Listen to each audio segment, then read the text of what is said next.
क्या किसी इंसान को अपने जीवन के अंत का फैसला खुद करने का अधिकार होना चाहिए? और अगर कोई 13 साल से बेहोशी की हालत में है, तो क्या उसे यूं ही मशीनों के सहारे जिंदा रखना सही है? आज हम बात कर रहे हैं हरीश राणा के उस मामले की जिसने पूरे देश को एक बार फिर सोचने पर मजबूर कर दिया है कि इच्छा मृत्यु सही है या गलत। हरीश राणा का मामला करीब 13 साल पहले एक गंभीर हेड इंजरी के बाद हरीश राणा गहरा कोमे में चले गए।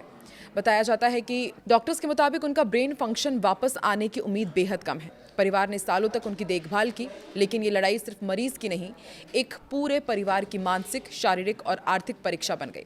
अब सुप्रीम कोर्ट की मंजूरी के बाद उन्हें दिल्ली के एम्स में शिफ्ट किया गया है, जहां पैसिव यूथेनेशिया की प्रक्रिया शुरू हो चुकी है। पैसिव यूथेनेशिया मतलब इच्छा मृत्यु।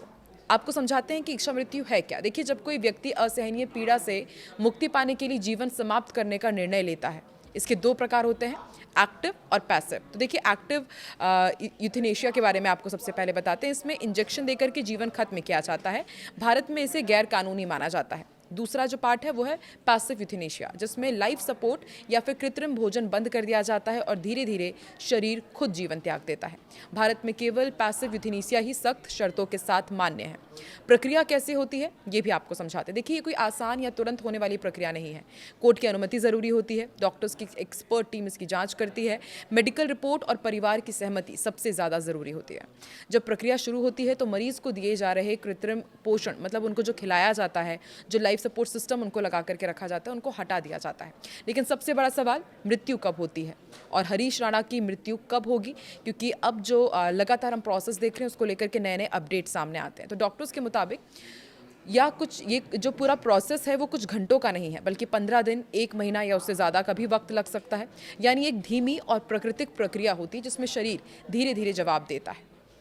पुराना केस जिसने पूरा कानून बदल दिया, उसके बारे में भी जानना बहुत ज़्यादा ज़रूरी हो जाता है। दरअसल भारत में इच्छा मृत्यु पर सबसे बड़ा असर पड़ा था मुंबई की नर्स अरुणा शॉनबाग के केस में। वो कई सालों तक वेजिटेटिव स्टेट में रही और उसी केस के बाद सुप्रीम कोर्ट ने सख्त शर्तों के साथ इच्छा मृत्यु की अनुमति दे दी। और अगर पूरी दुनिया की बात की जाए और भारत में कंपेयर किया जाए तो कुछ देशों में इच्छा मृत्यु कानूनी भी है। नीदरलैंड, बेल्जियम, स्विट्जरलैंड, ऑस्ट्रेलिया के कुछ हिस्से हैं जहां पर इच्छा मृत्यु वहां के डॉक्टर्स दे देते हैं और मरीज को डॉक्टर की निगरानी में इंजेक्शन दे करके मृत्यु दी जाती है। लेकिन भारत ने अभी भी इस पर सख्त रोक लगाई हुई है, क्योंकि इसका दुरुपयोग का खतरा बहुत बड़ा माना जाता है।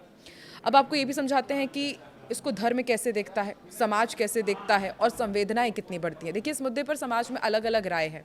जैन धर्म में संथारा जैसी परंपरा का जिक्र किया जाता है। उसके बारे में आपने भी सुना होगा कि जब व्यक्ति स्वेच्छा से भोजन त्यागता है, मृत्यु को स्वीकार कर लेता है। लेकिन सवाल सिर्फ धर्म या कानून का नहीं है, ये इंसानियत, करुणा और नैतिकता का भी सवाल है।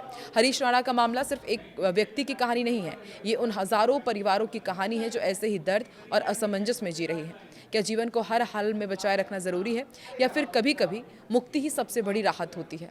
इस सवाल का जवाब आसान नहीं है और शायद हर इंसान के लिए अलग हो। आप इस मुद्दे पर क्या सोचते हैं? क्या इच्छा मृत्यु सही है या गलत है? कमेंट में ज़रूर बताएं और ऐसे ही मुद्दों पर और वीडियो के लिए चैनल को सब्सक्राइब ज़रूर करें।